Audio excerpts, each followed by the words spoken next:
I'm going to start off by giving you notes on interactive learning in general. 我想要给你们一些关于互动式的教学的一些笔记。And then we'll get down to what we actually did right before lunch. 就让你们比较清楚一点，我们刚刚在吃午餐之前做的事情。When you're teaching about interactive learning, you don't have to say a lot to people who teach children. 当你们在教互动式教学的时候，你们其实不用跟教小朋友多说什么。Those who teach children know about interactive learning. 这些教儿童的人，他们已经知道这个互动式的方法。If you don't, you shouldn't be teaching children. 如果你不知道的话，你就不太适合教小孩。But generally, when you're teaching adults, that's a different story. 但基本上来说，你如果来教成人的话，又是一个不同的方式。As adults, we tend to use the method of I talk, you listen. 教成人的时候，我们通常是用我说你听的方式。If you do that with children, they'll just get up and walk away. 如果你把这套放在孩童身上的话，他们就会走了。Generally, adults kind of at least sit there and act like they're listening. 他们至少会坐在这边，都假装他们在听。And so, we're teaching adults. When you think of interactive learning, you think, like I said before, you think of questions and answers. 就像我刚刚讲的，就是我们在讲互动式的时候，你会很自然的以为就是好像是我答你问的那种方式。But there's so much more than that. 但其实并不是这样，是比这更多的。Adults like to interact as much as children do. 其实大人也会需要像小孩一样需要这种互动式的。I mean, I don't think I was mistaken, but I think you were enjoying yourself before lunch. 像我就觉得你们在我们刚刚上的午餐之前的课影片，你们就很享受。You pulled into the activities and we're doing them. 我们有一些集合式的一些活动，然后我们在就是运作它。So interaction in a classroom is for adults as well. 就是你对成人，就像对孩童的那个原则是一样的。I was sitting in a Sunday night church service. 在礼拜天的晚上，我坐在我在教会崇拜。And do y'all use Awana here? Okay, the director of our children's club, Boys and Girls Club, was speaking. 孩童的 club， 孩童俱乐部，然后负责人。Anyway, the director over children, and he was trying to get volunteers to come help. 他征求一些志愿者上来帮忙。And he used an illustration that I've heard since I was first became a Christian. 他就是用了一个例子，就是我从信主的时候听很多遍到现在。Now with her, I talk for a little short. She gives big, you know. 所以他讲一点点，我讲很多了。And so the man was making an appeal for people to help with the children's program. 所以他在呼求一些来帮助他在儿童的工作帮忙者是义工的嘛。And he used an illustration that I've heard since I was a child. 所以他就用这个例子。He said most people who accept Christ before they're 12 years old. 他说，大部分的信主的人是12岁之前信耶稣的。And I've heard that all my life. 我一辈子都听这个数字。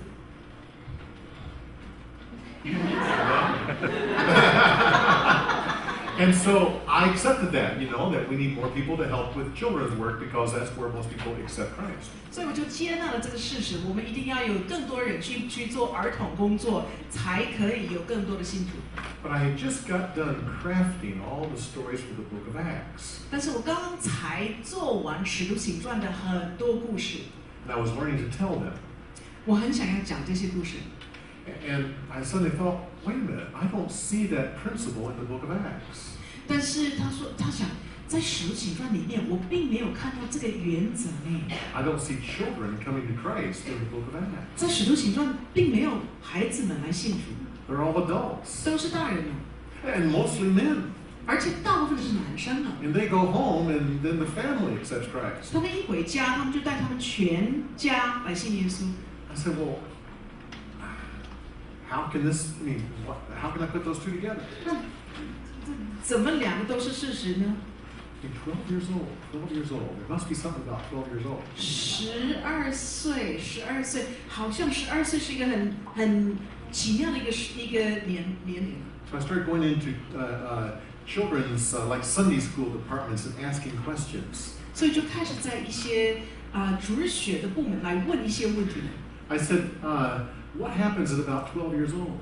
这12岁会发生什么事呢？ And they didn't know. And so I finally, they said that they didn't know. 他们说他们根本不知道。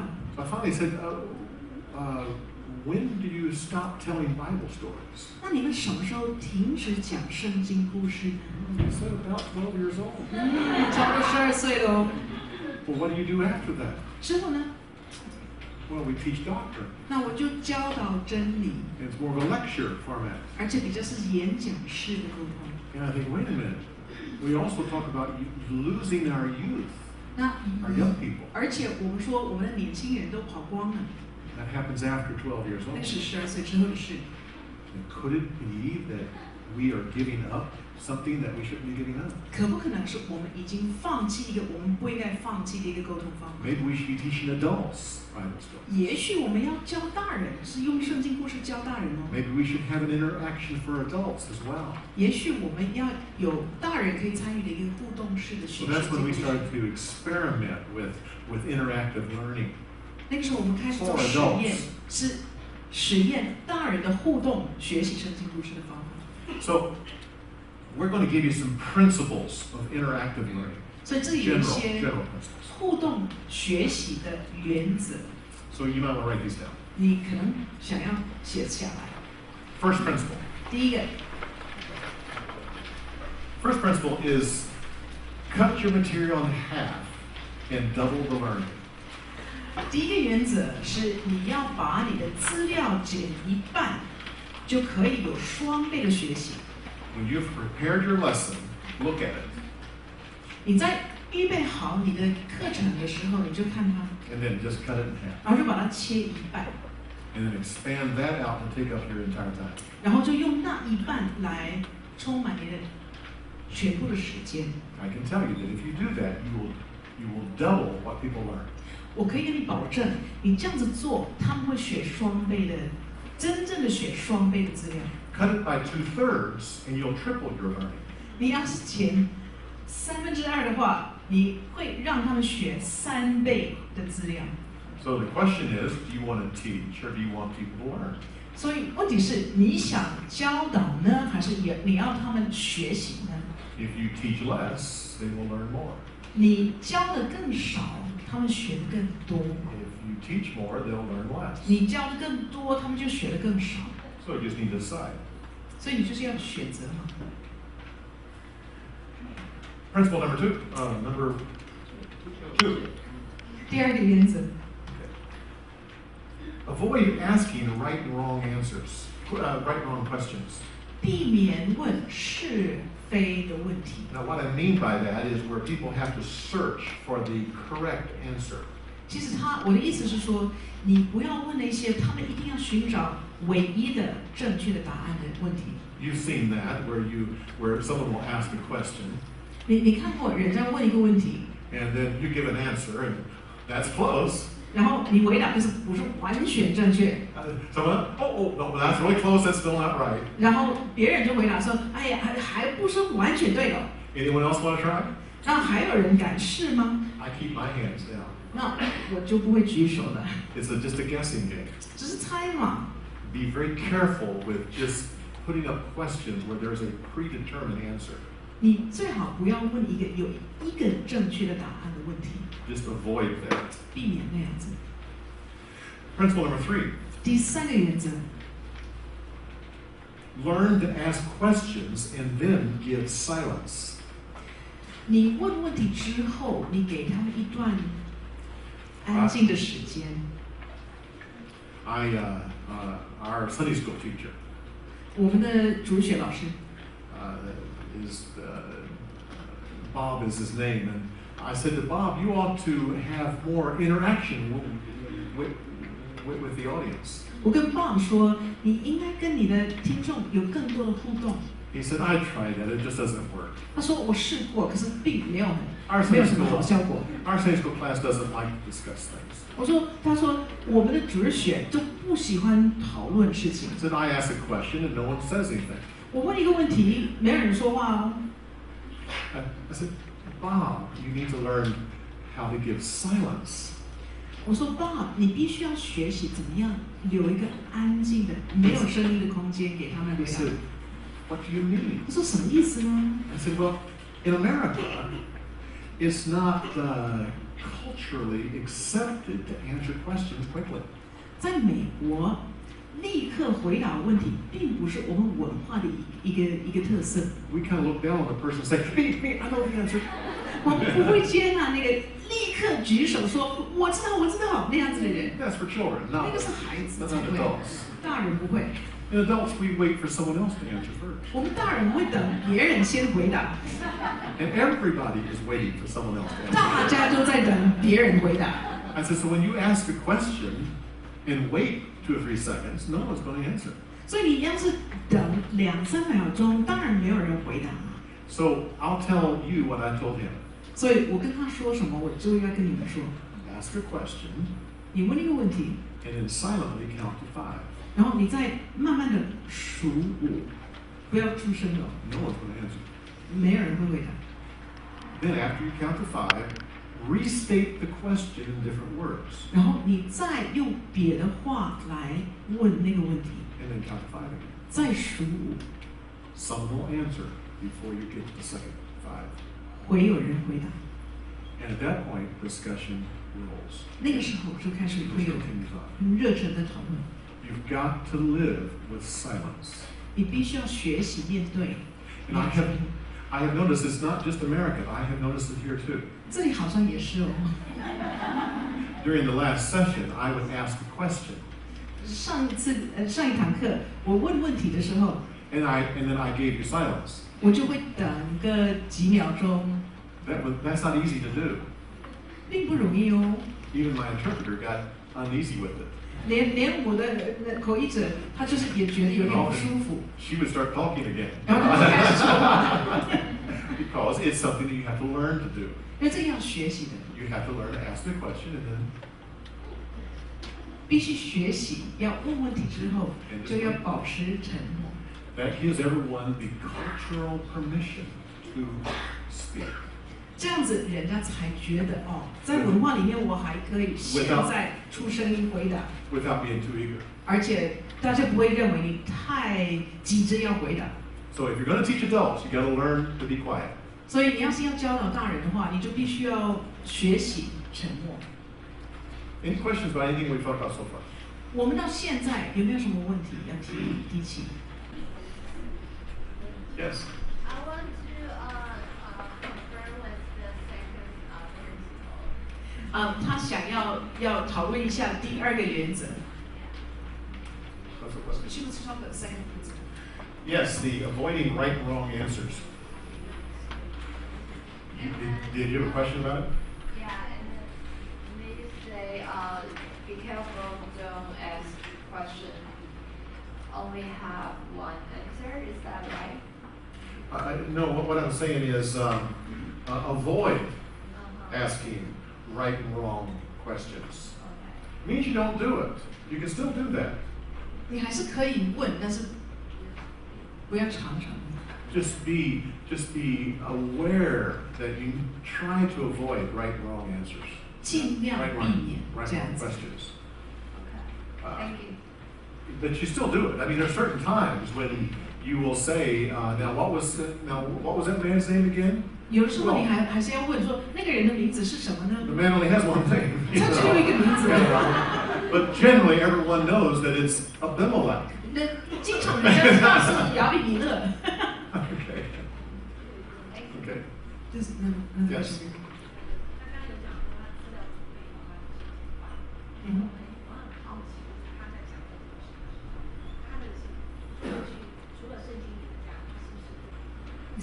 OK， 他刚刚说是问是不是会收集那个故事的背景内容 ，OK？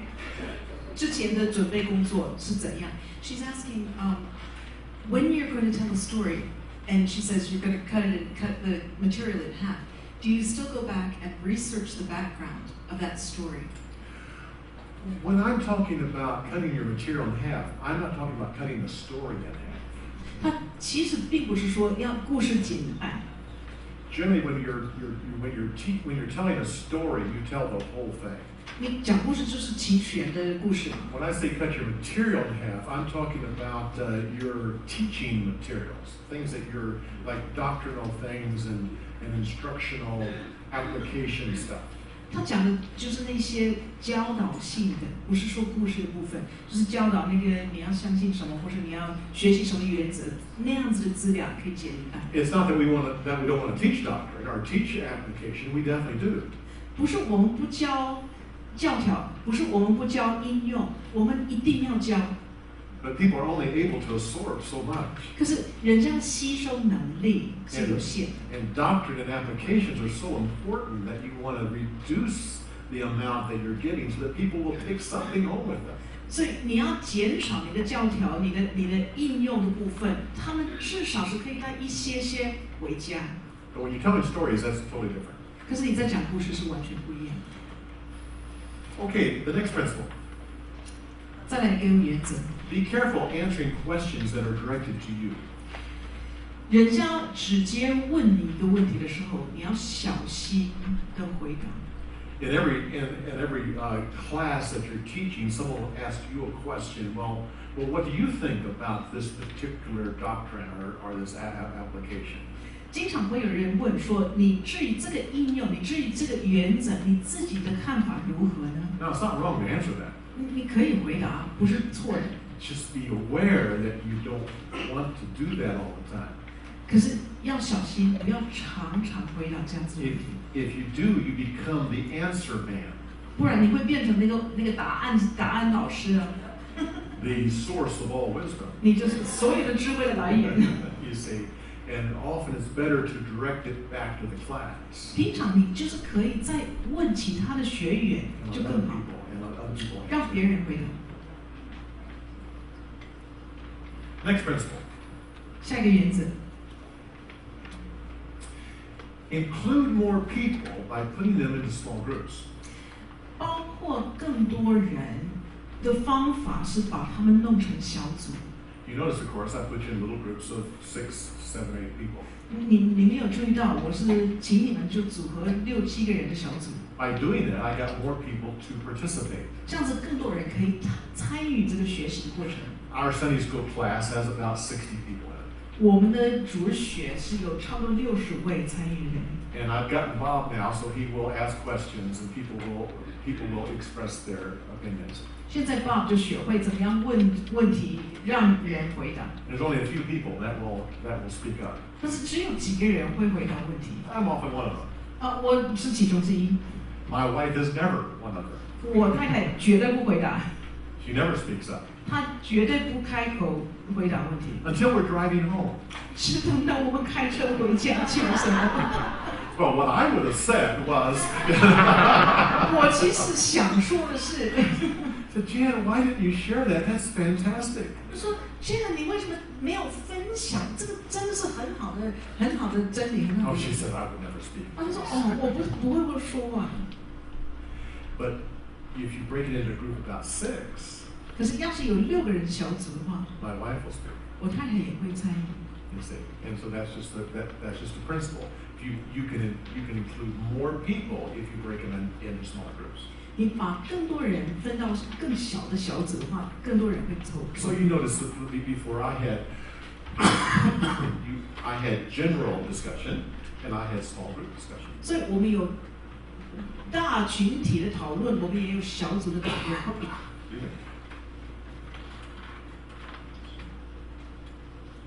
Another advantage of the small, there is another advantage of breaking people into small groups. 那分小组还有另外一个优点。The advantage is I can move the class on without offending people. 那个优点就是我可以继续进行我们的学习，可是不会得罪人。You remember in your little groups, 小组里面是什么？ When I clapped my hands and we moved on, not everyone was done talking. 我拍手的时候，你不是每一个人都已经讲完你们想要讲的话， But no one was offended with me because I wasn't in your group. 但我没有得罪你，因为我不是参与你的小组， So as a leader, I was able to move the class on without offending anybody. 所以我当一个领袖，我就是可以继续进行我们的学习，可是并没有得罪人。 But if we were doing that as a large group, and one of you started talking on and on and on, 但是要是我们是群体来讲的时候，那你们其中的一位是一直讲都不听的话， and I'm looking at the clock and knowing that we need to move on, 我在看钟表，就是我们应该要继续进 I 行 have to use certain skills to get you to stop talking so we can move on.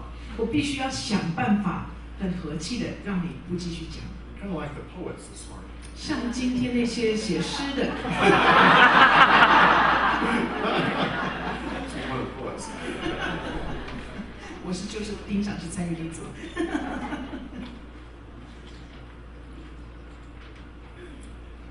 The next principle: 下一个原则， use food whenever possible. 尽量用食品， Food is a great way to add learning. 食品饭就可以帮助我们学更多。 Our church was going through the life of Christ stories a couple of years ago. 我的教会是学习那些耶稣生平的故事。 We came to the story about when Jesus was rejected in Nazareth. 食物，对不起，我说食品是食物了。OK，我们就是到那个 Jesus was in where？ When Jesus was rejected in Nazareth. OK，是耶稣在哪上被弃绝 ？OK， Feel free to correct her. 没错。And so Bob said, Bob said, John, can you take that class? I want to be gone. 那 Bob 我们的老师就说，那这样你可不可以教那堂课？ So what I did, I was going to teach how Jesus was not raised next to fishing boats. 我就想要教他们，耶稣并不是在海边的那个渔船旁边长大的。 When we think of Jesus, we think of fishing and nets and things like that. 我们想耶稣，我们就会想起那些渔船啊，那些渔网什么的。 But most of his life, he was around fishing. 但是耶稣生命的大部分的时间，他并没有靠近那边。 Nazareth was a hill city. It was up in the mountains. 那撒勒是一个在山上的一个城市， And he was raised around olive groves. 而且他长大附近就有很 And 多 so 那个橄榄 the 树， olive harvest was a big thing in his life. 所以收割那些橄榄是一个很大的一件事情。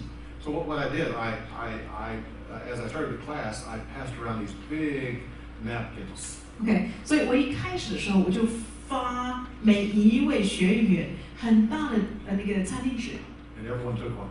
那每一位都拿了。 And my wife had made these little special pieces of bread that didn't have yeast in it. 那我太太有做无效饼， We call it flatbread. 就是平的扁饼， And we passed those around. Everyone was supposed to put one of those onto the napkin. 所以每一位应该拿一个小扁饼，一个无效饼放在他的那个餐巾纸上。 we asked about what bread represented. 所以我们就问说，那这个饼是代表什么呢？ People knew that bread represented life. 那人家知道，这个饼是代表生命。 What does yeast stand for? 那酵粉呢？它是代表什么呢？ People knew that that's good for sin. 那个是代表罪的。 So bread without yeast is life without sin. 所以有一个饼是没有酵的话，它就代表我们的生命是没有 So 罪。 that represented Jesus. 所以那个是代表耶稣基督。 Then we took some olive oil and we poured it into a little dish. 所以我们就拿了一些橄榄油，就倒在一个小盘子中间 And。I was going to pass that around. And I said, now, if you want to take the bread and dip it into olive oil and just put it in your mouth. 我就想要传给他们，我说你可以拿那个饼来沾那个橄榄油，然后就放在你嘴巴里 What 面。 does olive oil stand? 那橄榄油是代表什么呢？ Well, they knew. They knew all the things olive oil stood for. They had all these things about it. It's good for the Spirit of God. 他们就知道很多，例如它代表圣灵。It also stood for olive trees, 也是代表橄榄树。which is where Jesus was raised around olives. 所以耶稣长大的附近就是有很多橄榄 It 树， also represented commerce. They would sell the olive oil to other parts of the world, 而且他们会把那个橄榄油跟橄榄就卖给其他地 which is 区 kind of，like missions. 这有点像传福音的工 Olive 作 oil was used for light. 啊，而且是可以点着当灯， It was used for cooking. 而且是可以炒菜用， But as I said, it was also the Spirit of God. 可是也是代表圣 Life, 灵。 life without sin in a community of olive growers. 所以你有一个无罪的生命，在种橄榄树的一群的人， There's also life without sin filled with the Spirit. 所以是无罪的生命，可是是被圣灵充满。 Because in the story, Jesus said, "The Spirit of God is upon me 因为在故事里面，耶稣说圣灵降临在我身上， and has appointed me to do the various things." 而且差派我去做 So 这些事情。 throughout the entire lesson, we were passing. I said, "Now, if you don't want to put that bread there and put it in your mouth, just take the bread and just fold up the napkin around it." 所以我说，你要是不想要吃的话，你就把那个餐巾纸包在外面，你就把它折起来， Just pass the oil on by, no one will even notice. 然后你就把那个油传过去，不会有人注意。 People aren't required to 你 eat the bread. 你没有非要不可的吃那个饼， A little bit of food 一点点食物， made a great interaction to teach the story about how Jesus was in the Nazareth, the place where he lived. 就会帮助他们很彻底的学耶稣基督长大的那个环境是怎么样的环境。 We have used food in many different ways like that. 所以我们就常常用食物来 Just be 用这样子的方 conscious of 法。 the fact that you can use food like that in various lessons and it really impacts the learning. 所以要是你可以在你的课程里面用食物，那个可以让他们有很深刻的影响。 Any questions so far? 有没有什么问题？What do that represent？ 那张餐厅纸是什么意思？ Keeping neat. 保持干净， It was a way to hide the bread. 也可 Yes. 以隐藏那个饼。 Oh, one of the things I have done is use like a story meal. 有的时候他也会有一个故事餐，整餐就是讲故事。 Where I put people at different tables. 所以有人在不同的桌， And each table had a storyteller. 那每一桌都有一个讲故事的人， And everything on the table represented part of that story. 然后在桌上的每一个可以吃的东西都是代表那个故事里面的部分。 Plus we did things as the entire group and just around the table. 所以有的时候我们是当群体，有一些活动，可是有的时候是我们在桌边的那些人有彼此互动， And we ate through the story. 然后我们讲故事的过程之中，我们就一直在吃。 Where did I get that idea from? 那个亮光那个方法是从哪里来呢 The Last Supper. ？Exactly，就是最后的晚餐，耶稣最后的晚餐。 And also from the 还有呢？ Passover. Yeah. 是逾越节。 God said there's one story I don't want you to ever forget. 上帝说你有一个故事，你永远不要忘记。 So he did a story meal around that story. 所以那个故事，那个逾越节的那个餐，就是每一样东西都有代表性 They 的 had to do that every year. 那他们每一年都要这样子， No one forgets the Passover. 没有人会忘记逾 You 越 can do 节。 that with any Bible story. 那任何的圣经故事，你其实都可以用这个方法， It's a great experience. 是很好的一个经验。Good question. Yes.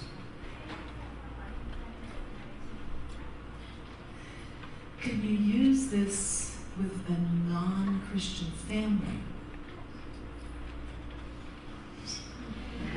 Well, remember, Mhm. we did this in your church, and you had some not what don't you tell about the time we did an interactive time, and you were in a little group of 6 in your auditorium, and 2 of them were not even Christians. And you can't remember that? You can tell my story. 他可以讲我的故事。他说，我其实有一次我在教会里面有这样子的经验，有大概好像6、7个人在那边，应该有2个是还没信主的。Okay, you tell my story. I'll translate. She asked me to speak at her church. 所以我就请他来在我教会里面讲到。 He says you can't use one of your polished story sermons. 可是我跟他说，你不能用那个你专家讲故事专家那样子的一个故事。I I want something more plain. 我就是要你简单一下，我是这样子跟他说的。So I did an interactive lesson Sunday morning. 所以他礼拜天早上就是用这样子互动的方法跟大家沟通。I told the story, I preached on it, and I had people break up into groups of 6. 然后在讲道之中，他就是叫人先听，然后再分6个人的小组。In the group that Ann was with, there was at least 2 non-believers. 在我的那群里面，那个6个人的小组有2位还没有信主的姐妹。She was amazed 小姐。that the question they were answering, that each of them said, well, I'm not a believer yet, but I have seen God working. 他们有2位，他们说我虽然还没有信耶稣，可是我已经看到神在工作。They openly talked about the fact that they saw God working in their life. 他们已经有看到神在他们的生命中在动工， Even though they were not. 虽然他们还没有信耶稣。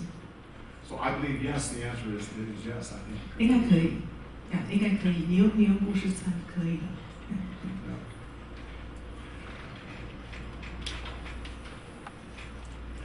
Expect your audience to be smarter than you are in certain areas.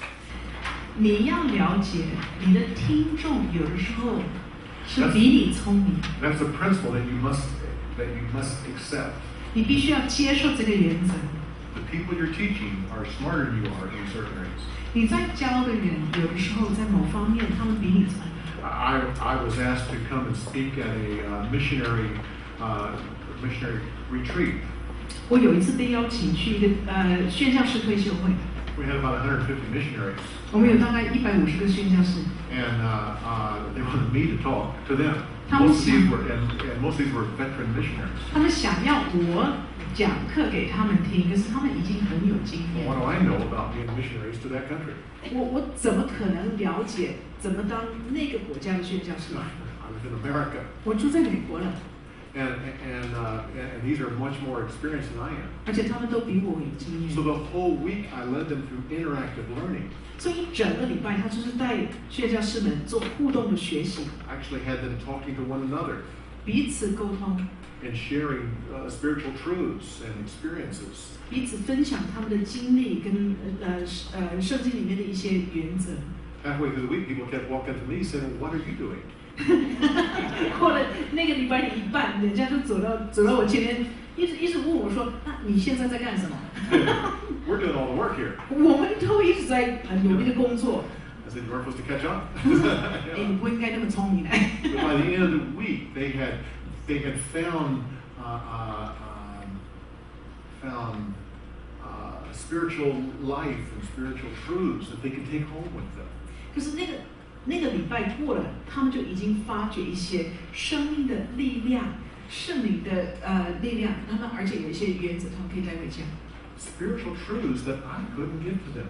而且那些真理是我不能或不可能给他们的。 I was able to use people who were smarter than me. 因为我用那些比我聪明的人。Just before we get into how to craft one of these stories, how to craft one of these lessons, let me give a few more principles on whole class discussion. OK， 那我们现在又要学一些关于全部的讨论，全课的讨论吧。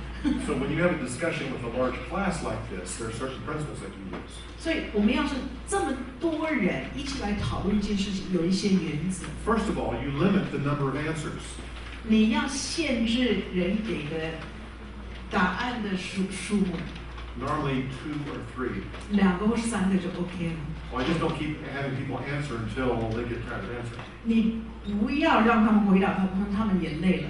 Remember, at the beginning of the class, I asked how many had a time when they kind of looked down on someone. 所以我们一开始上课的时候，我就问大家有没有之前有歧视过人的那个经验。I allowed 3 people to answer. 我就让3个人回答。None was up. 然后我们就继续进行。The second principle 第2个原则 is what I call peel the layers off. 我就说要把那几层挪开， Like layers on an onion that you peel off. 有一点像剥一个洋葱。Generally, when I have a lot of open discussion, I'll let the people who just normally get up to discuss, they will be the ones talking. 所以经常我们有开放的讨论的时候，我就可以容许那些经常不怕投入的人投入。It's always the same people. 不会改变的嘛，就是那些人啊。And so at a certain point, I say, okay, from now on, those of you who have answered a question, you can't answer any more questions. 我到一定地步，我会说，那你们以前在这堂里面回答过问题的，不准你再开口。I just pulled that layer off. 然后就挪去那层。What happens? Another group of people start answering the question.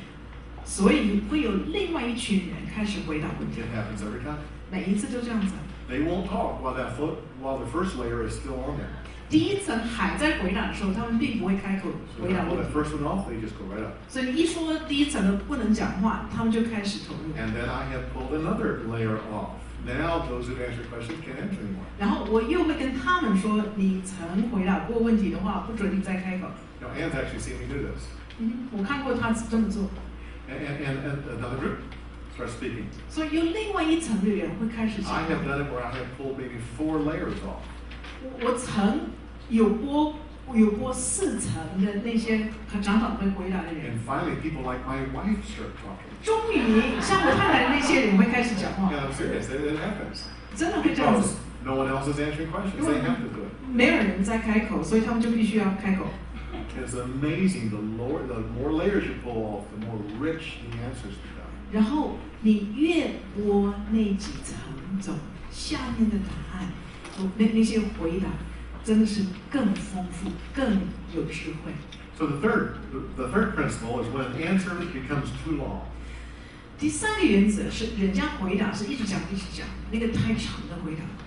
So you start answering a question and you go on and on and on. 所以例如你就开始回答一个问题，你是一直讲一直讲就不听的， And I've waited patiently 我 for you 一 to 直 stop. 很耐心的等， But she's still going. 但是他还是在讲， How can I get the class to move on? 我要怎么样继续进行我们的学习？ You've all been there, right? 你们都曾经历过，是不是？ Now, how do I do it? If I just try to stop her, I could be offensive. 我要是干脆阻止他的话，我恐怕会得罪他。 That's like a train coming down the track and you try to stop it.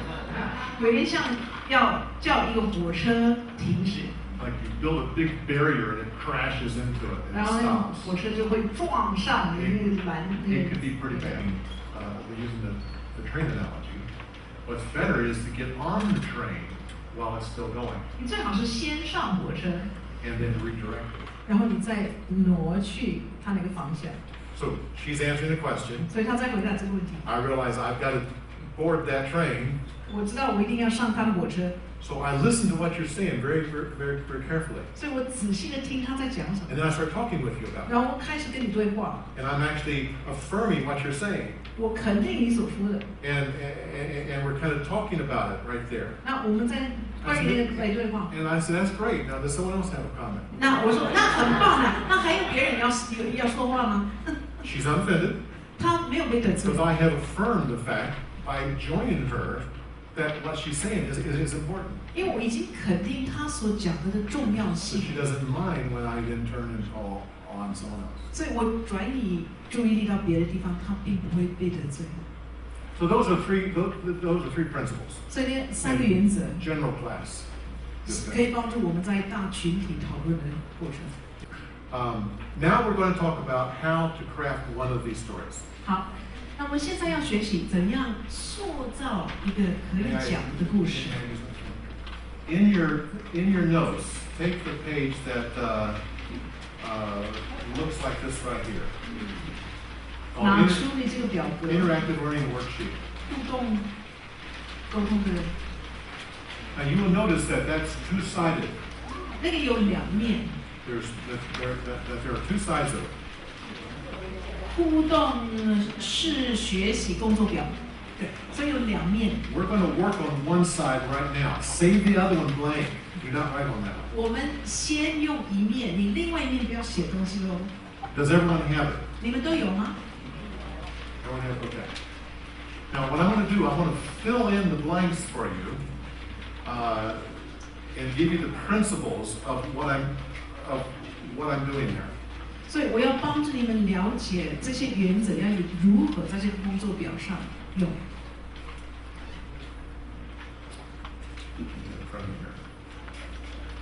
Okay, now you notice the first area called Bible story.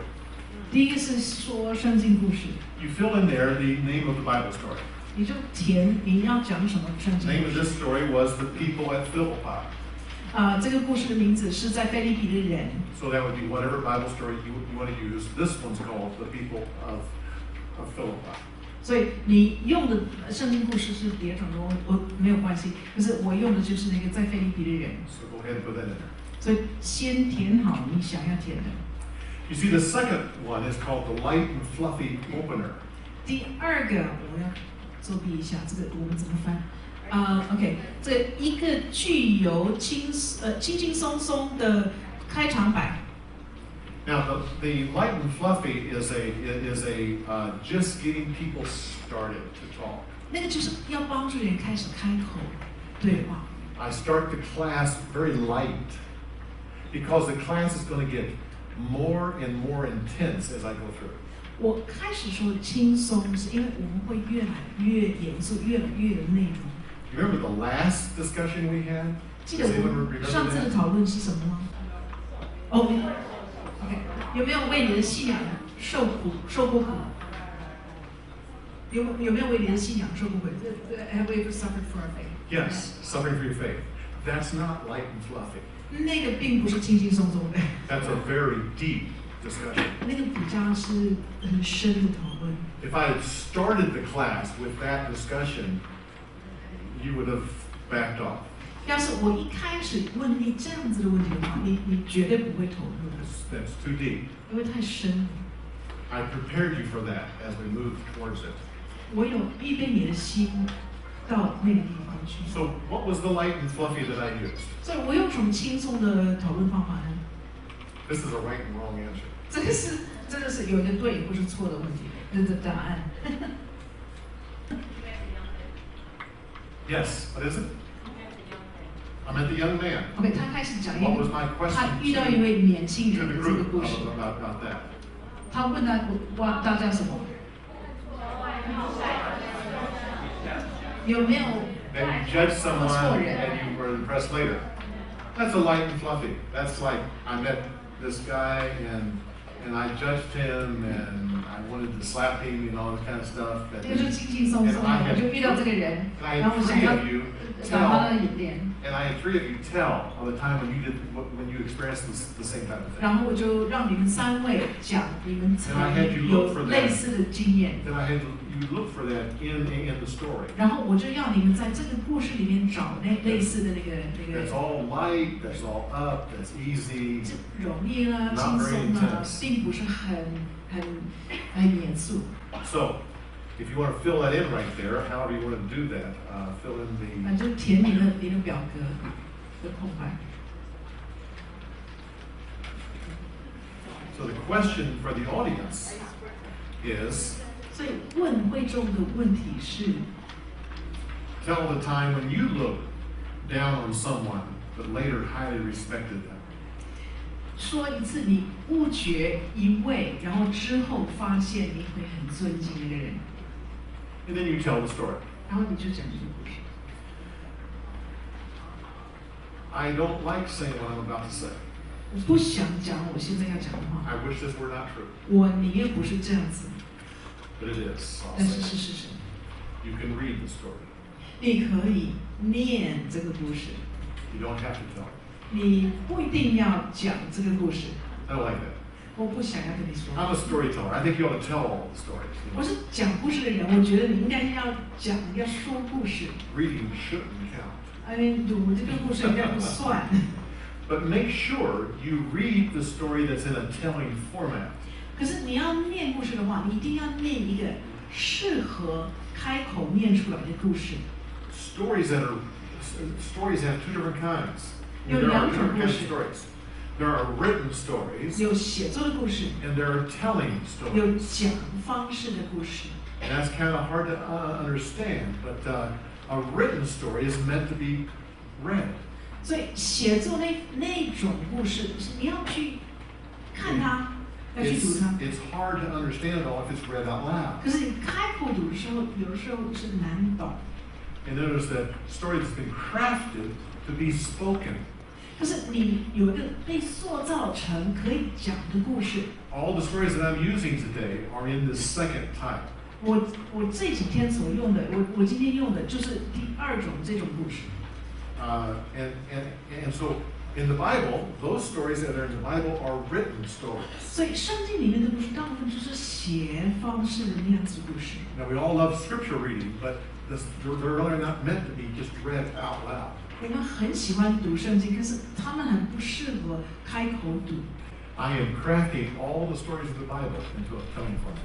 他正在写一本是把圣经里面的所有的故事被塑造成可以说的故事的一本书，新书。为他祷告。 So once you've told the story, then you go through what's your favorite part and why. 所以你讲完故事之后，你就可以问说：那你们最喜欢哪一部分的？为什么？ And that's a very important part because people are already starting to say, why is this my favorite part? 那个很重要，因为人已经开始问自己说：哦，为什么我那么的喜欢这一部分？ Now the next section is to envision the story. 第二个部分是我们要去看这个故事的过程。 I ask questions like, what did Paul look like? What did Silas look like? 所以我才问你们说，保罗长得怎么样，希拉长得怎么样？ You may think, well, now, why did we do that? 那你可能在怀疑说，为什么我们要这么 That's just 做？ kind of silly. 好像没什么意思。 Actually, it's one of the most important things we did.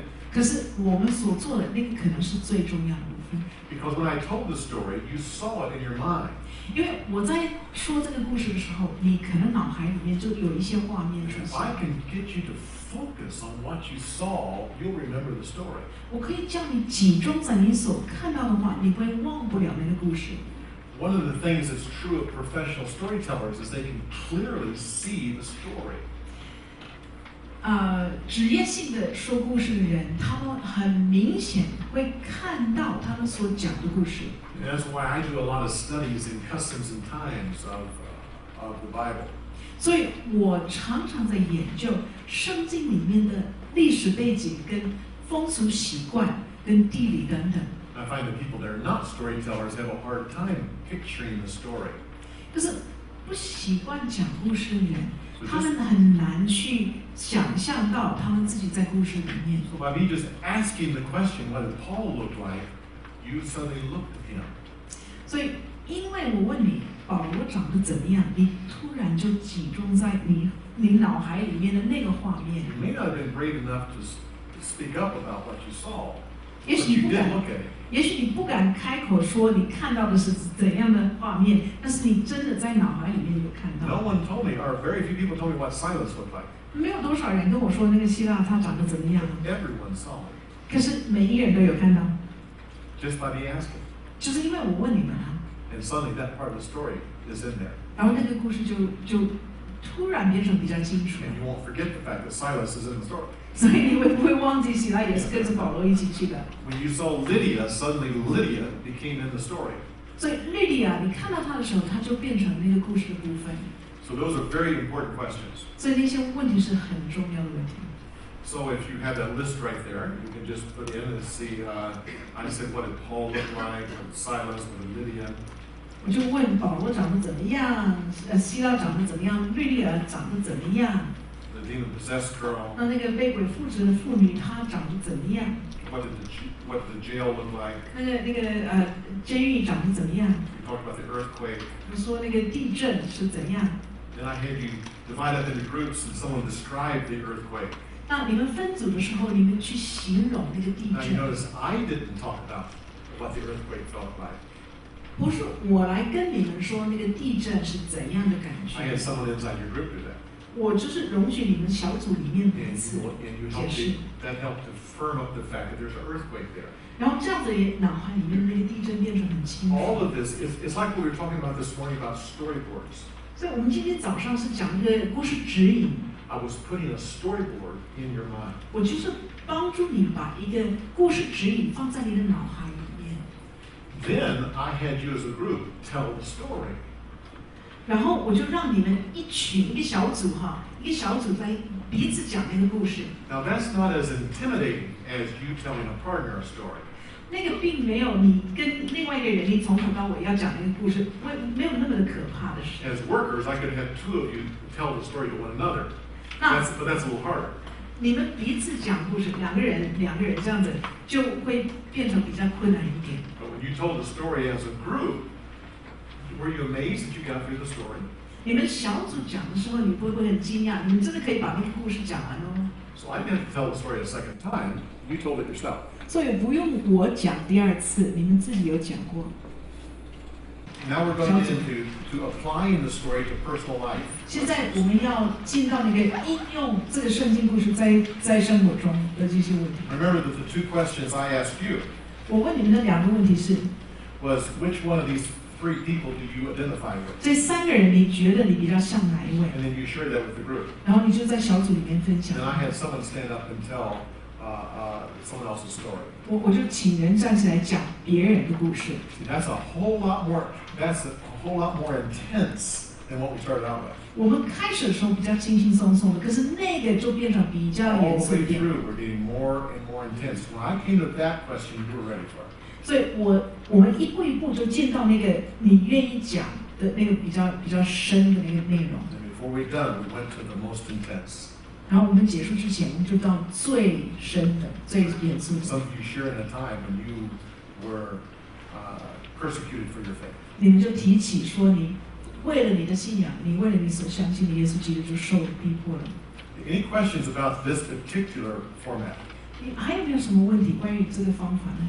我想要请问一下，就是说，这样子的一个方法，就是可以用在圣经的一些比较不是那么容易综合故事性的书信，譬如说像罗马书的一些方法，我看到他讲。OK， 他的问题是说，这样子的方法可不可以用在例如罗马书 ？Can this kind of method be used, say, Romans, The book of Romans?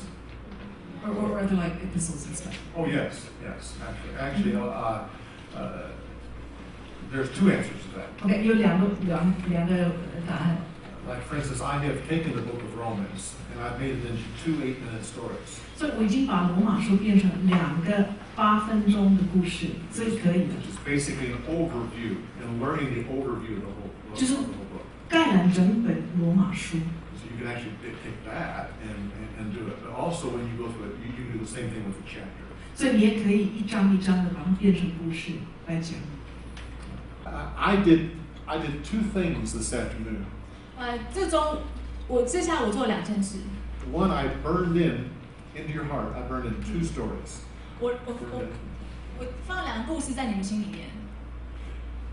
The second thing I did 第2件事， is that 80% of you 80%，你们80%的人 will read that story before the day is out.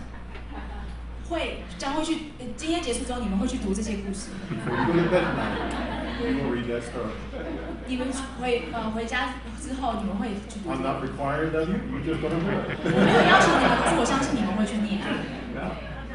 That's what storytelling does. 这就是讲故事。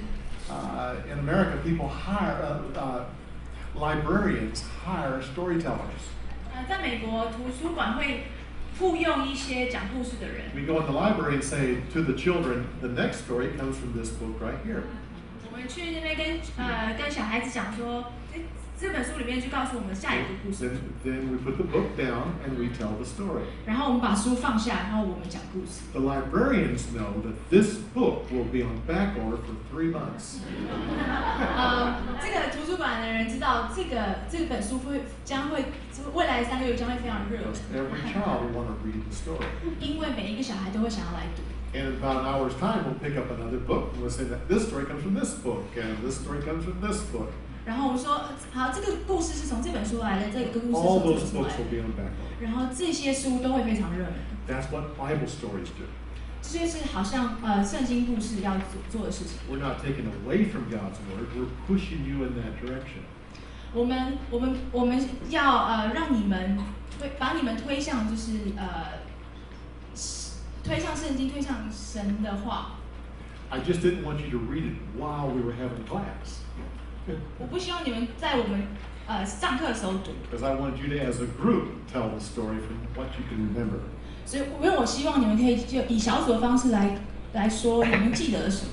And the most important part is what you left out. 最重要的是你们遗忘了什么， That's the most important part. If you forgot something. 这是最重要的部分。如果你们忘了什么， Because when you read it tonight, you'll say, oh, I forgot that. 这样你们今天回家读这个故事的时候，你会发现啊，我忘了这个。 And that part right there, you'll never forget for the rest of your life. 然后这一点，你这一生都不会再忘记了。 It's not what you remember, it's what you forgot. 所以重点不是你记得什么，重点是你忘了什么。 Storytellers are sneaky that way. Sneaky?